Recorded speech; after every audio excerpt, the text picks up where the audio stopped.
At first glance, it's just a simple party staple, bright red, lightweight, and always within arm's reach at gatherings, barbecues, and celebrations. It's the kind of object you use without thinking, something so familiar it almost fades into the background.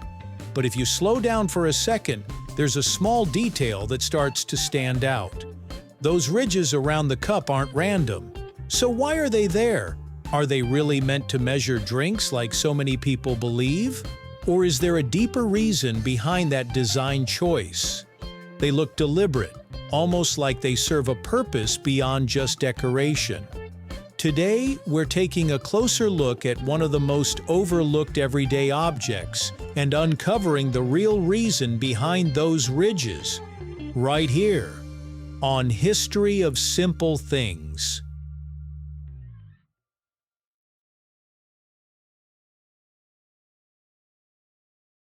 One of the most common beliefs about red Solo cups is that the ridges act as measurement lines for alcohol. According to this idea, the bottom line marks a shot, the middle is for wine, and the top is for beer. It's a neat explanation, and it's spread widely because it feels logical and easy to remember. But it's not true. The company behind these cups has confirmed that the lines were never intended for measuring anything. While the levels may roughly align with common drink sizes, that overlap is purely coincidental, not intentional. What's interesting is how persistent this myth has become.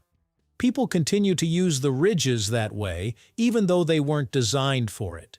It shows how quickly a functional design detail can be reinterpreted by users, especially when it fits into a familiar context like social drinking. The real purpose of the ridges starts with something simple: holding the cup. A smooth plastic surface can be surprisingly difficult to grip, especially when condensation forms on the outside. The ridges create subtle texture, giving your fingers something to press against.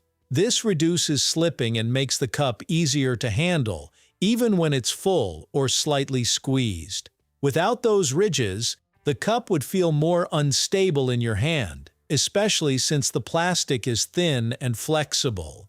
Engineers had to consider how people naturally hold cups, often casually, sometimes carelessly, and design around that. The ridges act almost like built-in friction, improving control without adding extra material or cost. It's a small adjustment, but it makes a noticeable difference in everyday use. Another key reason for the ridges is structural strength. Thin plastic cups need to balance flexibility with durability. If the walls were completely smooth, they would bend too easily under pressure, making the cup feel flimsy and increasing the chance of spills. The ridges act as reinforcement, helping the cup maintain its shape when squeezed or filled with liquid. This allows manufacturers to use less plastic while still keeping the cup sturdy enough for practical use. In engineering terms, adding contours or ridges distributes stress more evenly across the surface. That means the cup can handle everyday handling without collapsing. It's a clever way to improve performance without increasing cost, which is critical for a disposable product produced in massive quantities.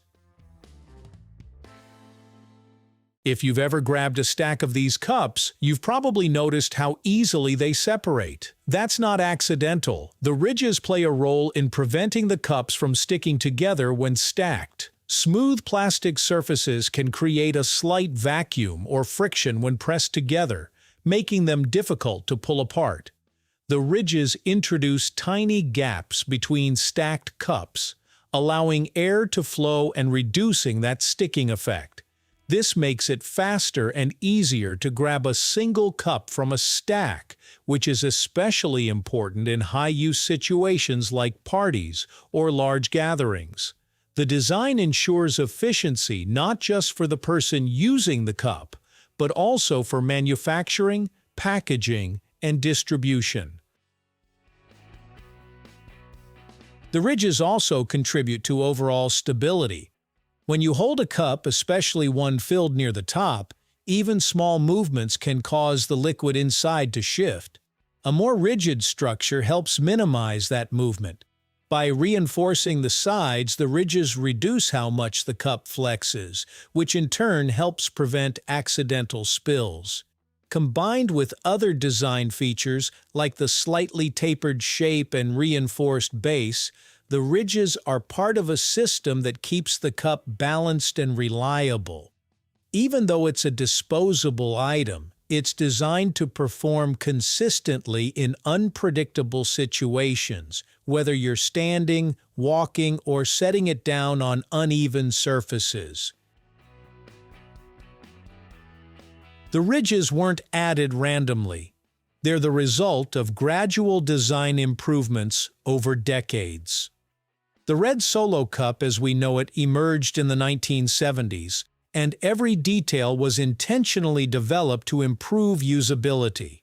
Over time, manufacturers refined the shape, thickness, and texture to address real-world issues like grip, durability, and stacking. The ridges are just one part of that evolution, but they represent a broader principle. Even the simplest objects go through continuous optimization.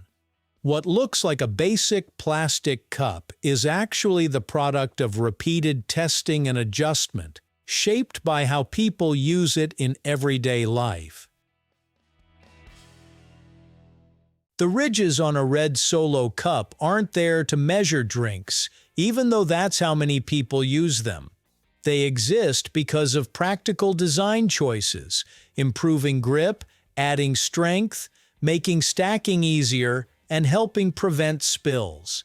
It's a reminder that even the most ordinary objects are carefully engineered to solve small, often invisible problems. Once you notice those details, it changes how you see them. What used to look like a simple disposable cup starts to feel more like a quiet piece of design thinking, refined over time to do its job as efficiently as possible. Thank you for watching. If you have suggestions for our next video, feel free to share them in the comments below. We'll be sure to give you an acknowledgement for your contribution.